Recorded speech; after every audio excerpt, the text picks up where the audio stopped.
I know that most people come here for the Hoya talk, but this week's end we're going to do something a little different and talk about a relative of Hoya. We're going to talk about Dischidia. So join me with the tasty beverage of your choice close to hand while we take a look at Hoya cousins, Dischidia.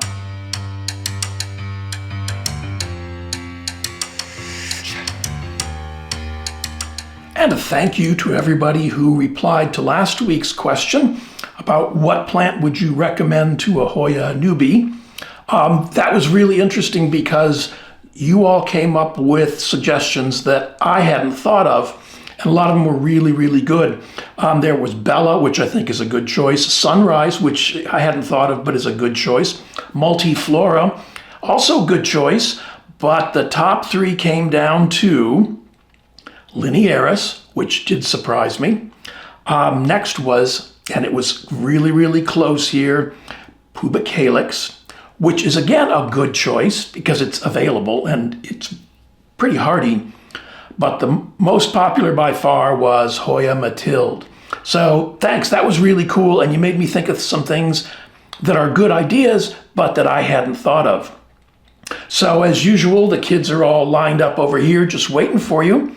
So let's get this underway. Now, how are Hoya and Dischidia related? How are they cousins? Well, it starts because they're both members of the kingdom Plantae, the phylum Streptophyta, the class Equisetops, the order Gentianales, the family Apocynaceae, and the genus Dischidia falls in that family, and so does the genus Hoya. So from my notes, the name Apocynaceae refers to what's known as the dogbane family. It comes from the Greek word apocynum, which means dog away, and members of the family were used to poison dogs that were troubling the neighborhood in ancient times. So that's how they're related. Both those genuses or genii, I wish I'd studied Latin, are members of the Apocynaceae family. So with that business out of the way, let's get on to the first Dischidia. And the first plant up today is actually two. It's Dischidia ruscifolia. Now, Dischidia ruscifolia is native to the Philippines, and it was first published in 1886 in Malaysia. It had been described by Joseph Decane, and I hope I pronounced his name correctly, but was officially described or published by Odorato Beccari. And this has been a huge amount of fun. Let's see if we should be able to get it to focus on those leaves. This plant always did fairly well. You're all tangled. We need to have a discussion later, okay? This plant has always done fairly well for me, but it stayed kind of small and petite, sort of fitting with those leaves, which are beautiful and not disc shape, you notice. And it always did pretty well. And it was growing in a mixture of sphagnum moss and bark chips. So sphagnum and bark in a net pot. And it was happy enough, but at one point I noticed the leaves looked a little puckered and wrinkled, and I thought it's just not getting enough moisture. And at that point, the plant had grown beyond the capabilities of the 4-inch net pot. It just couldn't hold enough moisture for it. So I moved it to this 6-inch watering pot, self-watering pot, and this happened. So yes, it does seem to want a steady supply of moisture. It seems to very much appreciate it. It just finished blooming. Well, there's still some, I don't know if I'll be able to. Those little white flecks you may see are the last of the blossoms. Until I give it another good drink and it starts up again, there's a mess on the floor. You know, if you grow Hoyas, yeah, you're going to get that with Dischidia too. But in addition to this lovely solid one, he said, putting it down very gingerly, I also have a variegated Dischidia. And I just recently moved this one to a 6-inch pot and self-watering, so it's not entirely happy with me. It will be, but at present it's not entirely happy, but it's done some, like, you know, that vine suddenly went mostly white. The leaves on this are just very pretty. Little white borders, and it's more of a cream than a pure white. But if this one gets to be like his brother or sister or other one, that's going to be very cool. These are both growing pulled back from my southeast facing window. This one is just off to the side of the window, so it gets very early morning direct gentle sun. And looking down over here, and this one is growing directly back from the window, about, let's say, 3 feet. So it gets early morning sun very, very gently, and then good bright light for the rest of the day, because that's sort of in the middle of the room. So there's a lot of fallout from the other lights. When the leaves come off the trees, it's going to get good, nice, early morning, gentle light, and that's going to be something that it really appreciates. This one I've had since 2021, and it came from California Tropicals on Etsy. This is Dischidia ruscifolia.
And the next little monster up is the one that everybody falls in love with, and that's what gets them started.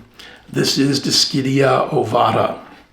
Now, Dischidia ovata was first found in New Guinea, but it is native to New Guinea and Queensland, Australia. And it was discovered by George Bentham and published in 1843 in the London Journal of Botany, containing figures and descriptions of plants together with botanical notices and information and memoirs of eminent botanists by W.J. Hooker. And I don't know if he's related to Joseph Dalton Hooker, our friend of previous episodes, but I'm going to see if I can figure that out and find out. This is, when I said it's the plant that gets everybody hooked on Dischidia, this is the one that did it for me. Those leaves are just beautiful and decent size. I mean, you know, they're good size, maybe an inch in length. This one had been growing in bark and sphagnum in a 4-inch net pot with a cover pot, and had been growing over here on the edge of that top shelf. And it did okay, but again, like the ruscifolia, the plant grew large enough that that bark sphagnum mix couldn't contain enough moisture to sustain it between waterings. So I took the risk and moved it to 6-inch self-watering pot. This is in cocoa husk and fine bark and some sphagnum. There might be some cocoa coir in there. There might be some tree fern fiber. There's probably some pumice in there as well. And I moved it to the front of my desk here so that it's facing the southeast window. So again, it gets gentle early morning light. And it has just turned into this gorgeous little monster. And this is one of my favorite Dischidia. It's very, very cool. Very neat. It's getting ready to bloom. Let's see if I can get that to focus. There it is. I may have some pictures of it. If I do, I'll put them up. I can't remember. If not, hopefully it'll bloom before this gets published and I can take some pictures. Like most Dischidia, the blooms are small. I would describe them as trumpet-shaped. If you know what squash blossoms look like, they have kind of a bulb and then they open up and they open up wide during the day, but they close down to that little horn-like thing. That's what Dischidia blooms tend to look like. This one is just, if you want to explore Dischidia, you'll find some other ones in the big box stores. The ones I found in the big box stores were not my favorites. This one is. It's a good intro to Dischidia. They're usually easy to find. They shouldn't be too terribly expensive. Just like the ruscifolia, that's a good gateway Dischidia. This has just been a lot of fun, very satisfying, a gorgeous, gorgeous plant. And yeah, if you want to start your foray into this genus, this is a way to go. This one has been around for a while, since 2020. No, this one's been around since 2021. So long ago that for me that I didn't jot down where I got it. But if you look around, you can find them. This is Dischidia ovata.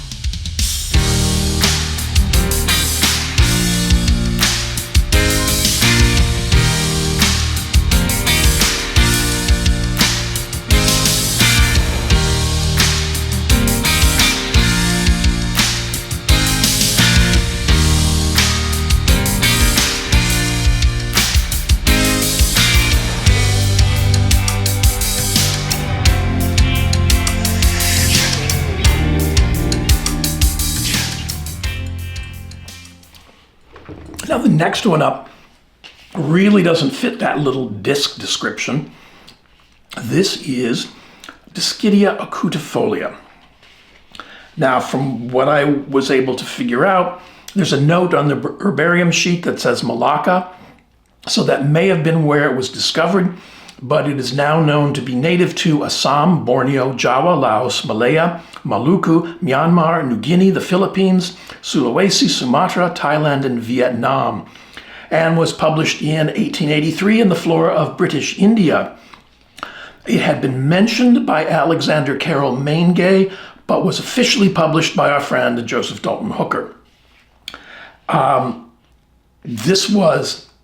fell in love with the leaves. If I can get it to focus. Let's see if that will bring it into focus for us. They are just beautiful. Just so many things about the leaves that I just absolutely love. And they're fairly large. Where's my handy dandy little measuring tape? There's one right there, and it measures at just about 5 inches, about, let's say 12.5 centimeters. So that's very cool. They're growing really well. When I first got it, I transferred it to pond and self-watering, and it seemed to like that. And I had it on the lower shelf of this shelf set under fairly bright light. And it did not like that at all. It developed some little pock marks. And because I checked for pests, I checked for everything, and the only thing I could come up with is it didn't like that much light. So I moved it into lower light, and the new leaves have none of the pock marks, and they're nice and large and just beautiful. I mean, for my money, that's up there with Callistophylla, kind of Finlaysoni kind of leaves. Not as big, but definitely is beautiful. This one has turned into an aggressive grower. I find the leaves, and it's not really near anything else. He lives down here now on the floor, sort of in between two shelf sets. So it's gentle light, but it's not anything intense. But every so often I have to go rescue him from my Curtisi or one of the other Hoyas down here.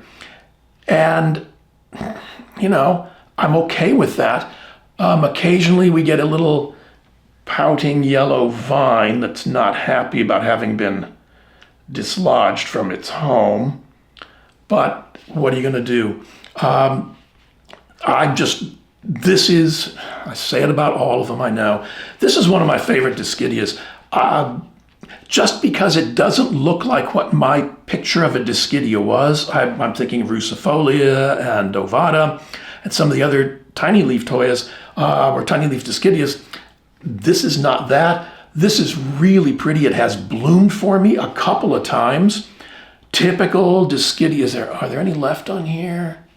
Typical Dischidia bloomed. Not that I can get the camera to focus on. There's one in there, but yeah. And if I have pictures of this one, which I may, I'll post them as well.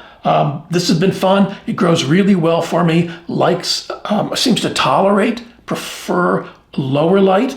So yeah, it can be a happy solution. This came from Botanist Library on Etsy, and this is Dischidia acutifolia.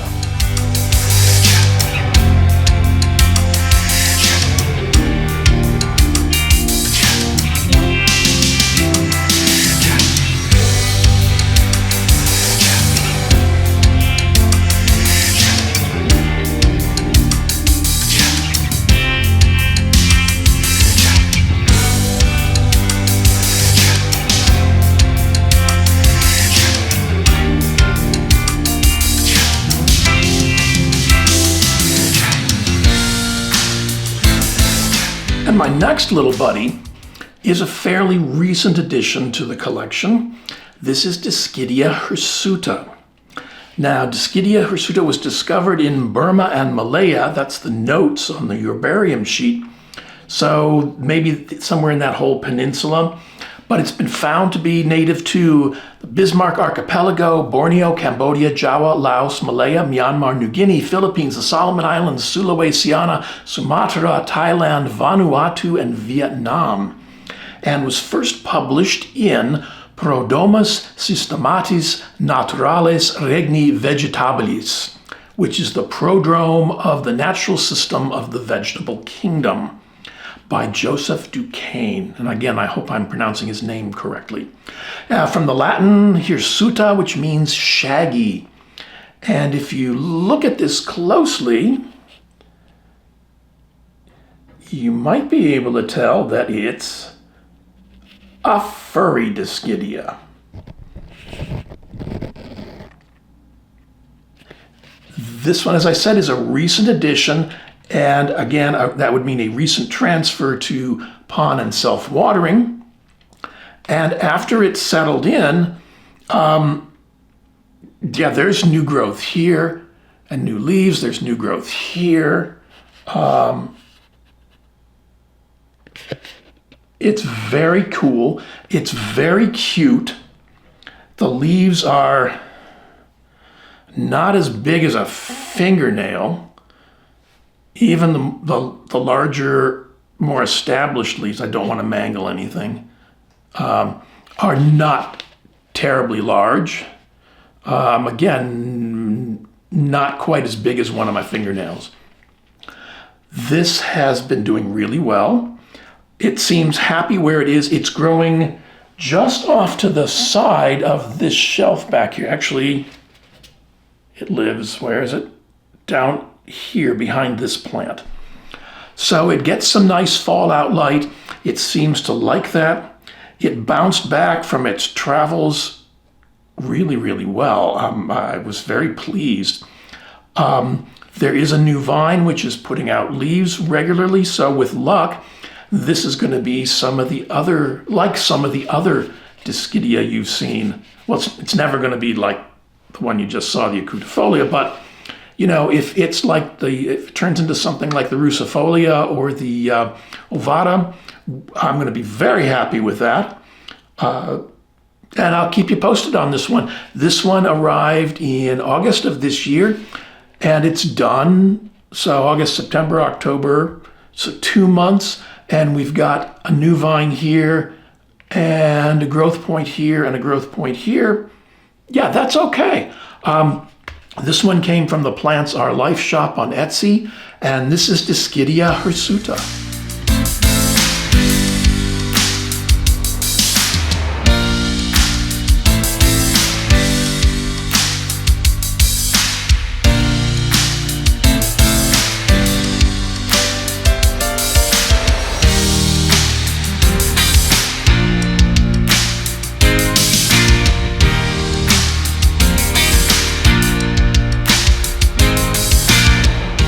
And our next little Dischidia friend is Dischidia lancifolia.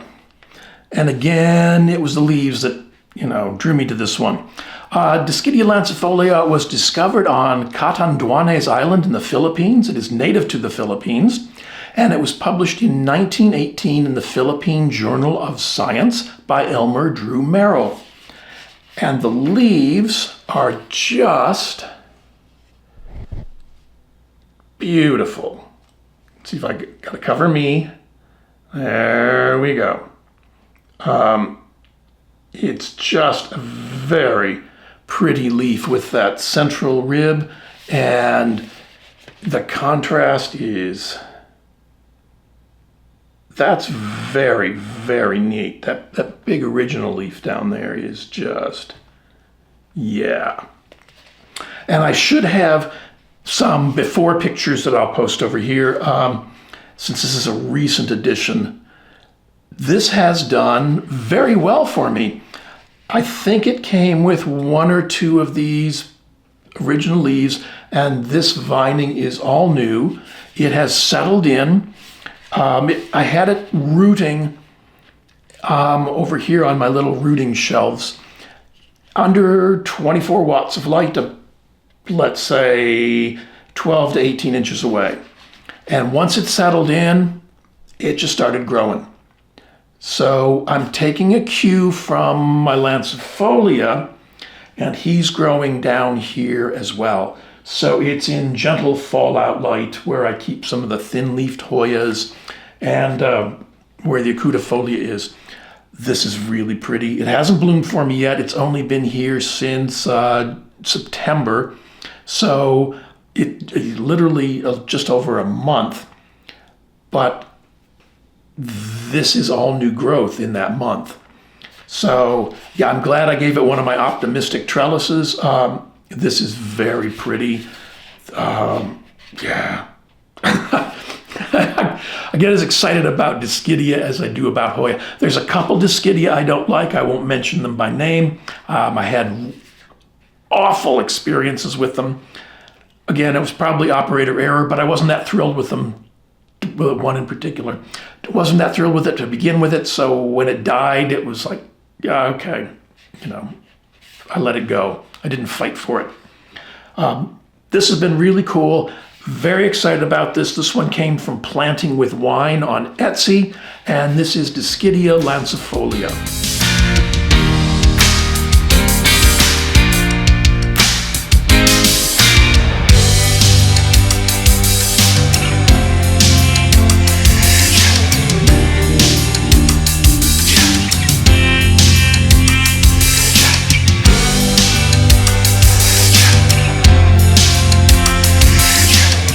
And our last little buddy up today is this Hoya tonsuensis. Now, Hoya tonsuensis was found on Tonsu Hill, west of Lake Poso in Sulawesi, and it's native to Sulawesi. It was collected in 1994 and published in 2014 in Hoya New by Ted Green and Robert Dale Kloppenberg. And I'm just excited about this. It's only been here since September, so not even a month. It's just neato. Those are the two new leaves. It came with these two original leaves down here. These are the new leaves, and wow, for me, this is one of the more interesting Dischidia in my collection.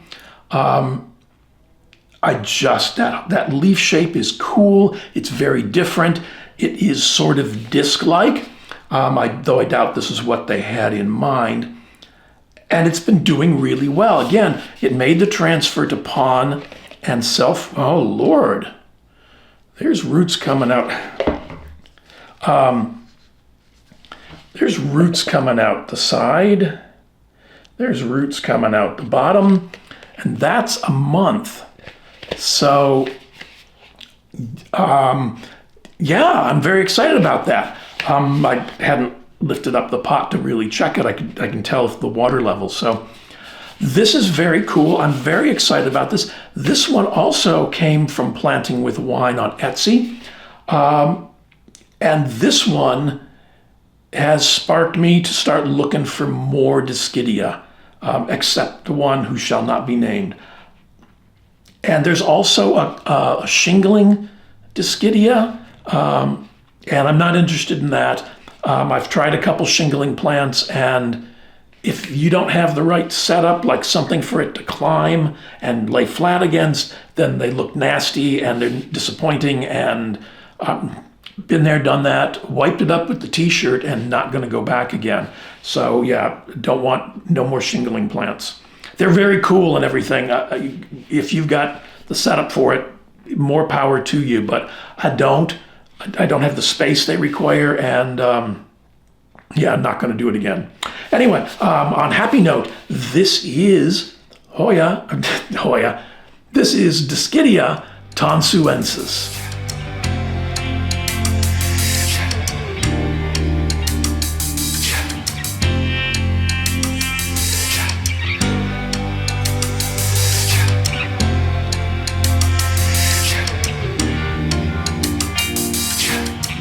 And the question for this comments, or this week's comments, this week's ends comments, something like that, you know what I mean. Plant tags. Do you use them? Not necessarily these, but do you have some kind of identification in the plant? If so, what do you put on that ID? I add the name of the plant and when I got it and where I got it from. I have all that information in my Excel spreadsheet, but you know, if I'm in the plant room puttering around, as I do, to go to a computer and turn that on and fire that up and the whole bit, when I could just look at the tag, it makes my life easier. So if you use a plant tag or something like it, tell me what it is and tell me what you put on it. That would be kind of interesting. I'm learning a lot from these questions about what other people do. I want to thank you for deciding to spend a little bit of time with me this week's end. Remember to click the thumbs up, like button, the subscribe button, and the notification bell so you get reminded of when I post a new video. A lot of the products I use are available through my Amazon storefront. I get a small commission on the sales, but it doesn't affect your price in any way, shape, or form. If you'd like to support the channel, you can click on the link to my Buy Me a Coffee page, and very huge thanks to LifeSucks_235. That's very much appreciated. Or you can click on the little 3 dots button down here, and there should be another little button that says thanks, and that's all run through YouTube. I'm going to have links to a couple more videos over here as I usually do, and enjoy the rest of your week's end.